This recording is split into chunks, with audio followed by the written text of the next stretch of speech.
on a un outil qui s'appelle les métaprogrammes, qui sont, l'objectif c'est de développer des recherches pluridisciplinaires sur des thèmes d'importance sur des questions de société. Et donc on a eu une première vague de métaprogrammes qui ont duré une dizaine d'années, qui sont au bout. Et là on réinitialise la matrice métaprogramme. Donc ce sont des programmes transversaux. Et l'un d'entre eux est dédié à l'agriculture biologique.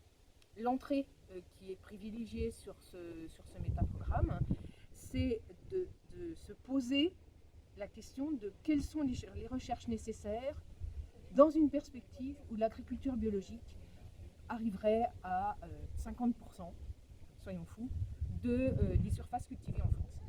Alors, l'objet du métaprogramme, c'est vraiment de déplacer la question. C'est pas du tout de continuer de la recherche business as usual, c'est vraiment de déplacer les communautés.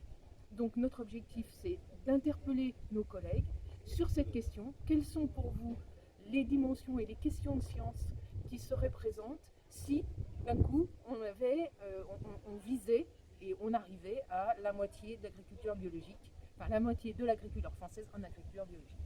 Alors, les grands thèmes qui sont abordés, il y a 4 grands axes sur ce métaprogramme.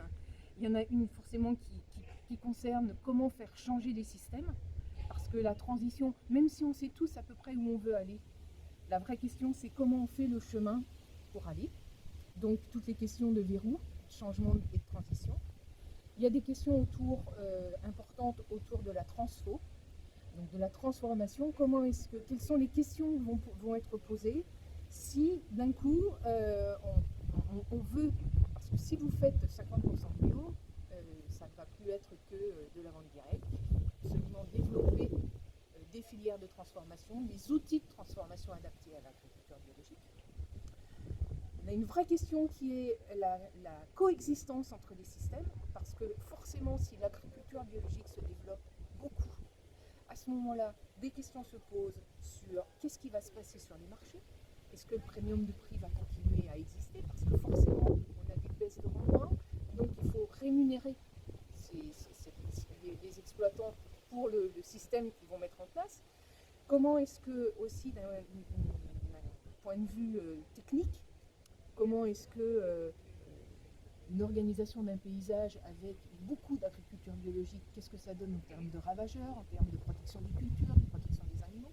Donc voilà, on veut poser les questions à nos chercheurs pour dire, c'est bien joli, si on veut emmener une grande majorité de l'agriculture vers des pratiques alors agroécologiques, agriculture biologique, ça pose quoi comme nouvelle question? Concrètement, ces outils, alors en fait ce sont des outils leviers. Il y a finalement les moyens financiers ne sont pas énormes. On a 400 000 à 500 000 € par an et par métaprogramme. Donc c'est pas la manne. L'idée, c'est vraiment d'avoir des projets starter. On cofinance des thèses aussi. Donc comme ça, on va chercher des partenaires pour venir avec nous sur le programme. Donc on cofinance des thèses. 2, on monte des opérations starter sur des sujets qu'on va focaliser. On va dire voilà, on voudrait des gens qui travaillent sur cette question-là.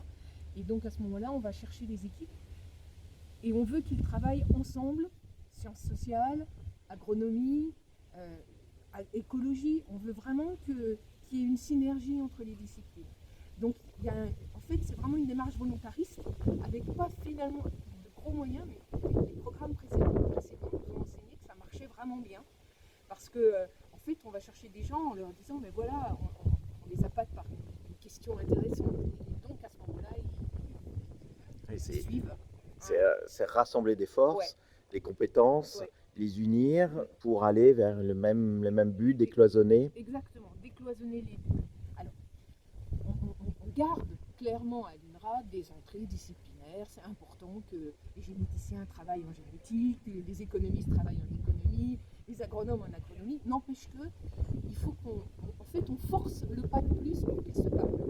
Et là, on se rend compte que sur la base de leur discipline, ils s'enrichissent de façon considérable. Et donc ces métaprogrammes, ils ont ça comme objectif sur un sujet dédié, et en l'espèce sur celui des métaprogrammes agriculture biologique, c'est sur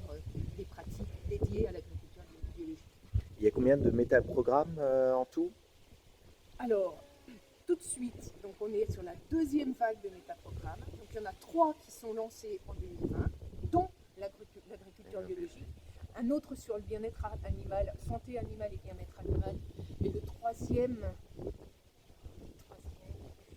je bug, c'est biologie prédictive, je crois. Ça faudrait que je m'en assure. J'ai compris ça, parce que je me rappelle. Parce que je m'en suis moins occupée. Donc il y a cette vague de 3 là qui démarre. Et puis ensuite, en fait, au total, on en aura une petite dizaine.